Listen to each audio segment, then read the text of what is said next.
this is day 2 of pulling the NV4500 and putting a dual disc in it. If you saw in the last video, didn't have much trouble putting in that transmission or pulling that transmission. I got it out in about 3 hours. Not bad for my first time doing it. But so yeah, we just picked up this one from the transmission guy. It was about a 2-hour drive from where the shop is. So, and this one, it's got fresh input shaft, the big input shaft, so I didn't have to do that.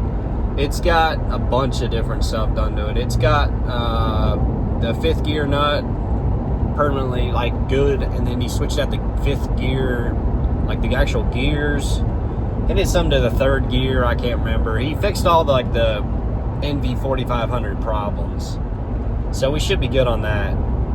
But we're heading back. My voice is literally gone. I didn't get but maybe 3 hours of sleep last night, so just the way she goes.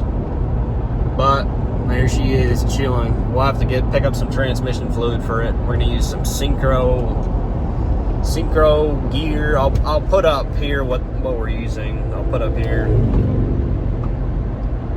and then we'll slap her back in. All right, so one thing you'll want to do before you even start this job is you might as well order a bunch of this. It's the Redline MT85 gear oil, and no one carries it. So I gotta go at like an hour out of my way to go all the way up to the distributing center now to pick up the damn gear oil that I need. So just a little heads up before you do this job, pick up some gear oil before you pull the transmission, because if you want to put the good stuff in it, you're gonna have to drive a little bit, so I had to order it in. All right, so we got the bell housing on. I mean, I've started 2 bolts, but and we're gonna try to use the slave cylinder, keep the slave cylinder on while we install the transmission. I don't know if I'm gonna be able to do that, but that way it'll hold the clutch fork in place, as you can see in there. Hopefully all this lines up. It should. But yeah, we're gonna try to keep that in there.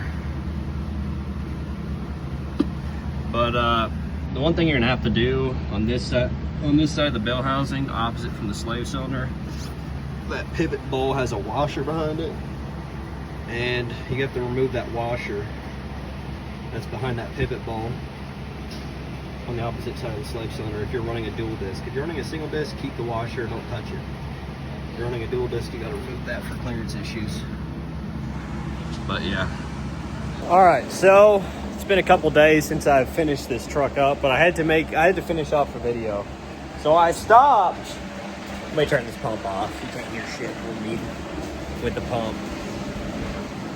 So I stopped by saying I'm gonna try to leave the slave cylinder in, which is right up there.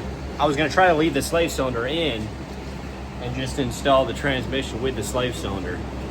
That did not work. You have to remove the slave cylinder to put the transmission in, or it's a lot easier. Then I jacked it up with a transmission jack. I would not buy that Harbor Freight one that I showed earlier in part 1. I'll put a screenshot right here. Don't buy that one. That one's junk. It literally bent and fucked up. Maybe it was just the one I had, but I didn't have much luck with it. But what I actually ended up doing was I was fighting it pretty good. It wasn't a huge fight, but you know, I was there for probably 5 minutes. No, 30 minutes trying to get it through the throw out bearing and all the clutch plates. And when I was like, hold on, it looks a little crooked. I put a jack up in the back and it slid right in. So if you're having trouble getting it lined up, make sure it's level with the motor. And if it's not, maybe put a jack on the back and jack the back of the transmission up, or jack the front of the transmission up if it's tilted forward, just to get that last bit of the input shaft into the pilot bearing in the flex plate, or not the flex plate, but the harmonic balancer or whatever it's called. I'm tired. I don't know what's going on, but That was really the only trouble I had with reinstalling it. And then everything else is the direct reverse of taking it apart. Like the transmission mount, all that shit goes back together just fine.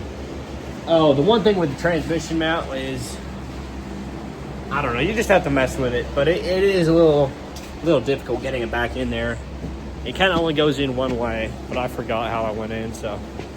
But anyways, I'm gonna end the video here. If you have any questions, put them in the comments and I'll try to answer them. I'll go through the comments and answer whatever questions y'all have. But really wasn't a bad job. It was my first clutch install. It took me 4 hours to put it back in and have everything and driving. It took me 5 hours to get it out. So if that says anything, it was easier putting it back in than taking it out. But yeah, that's the end of this video.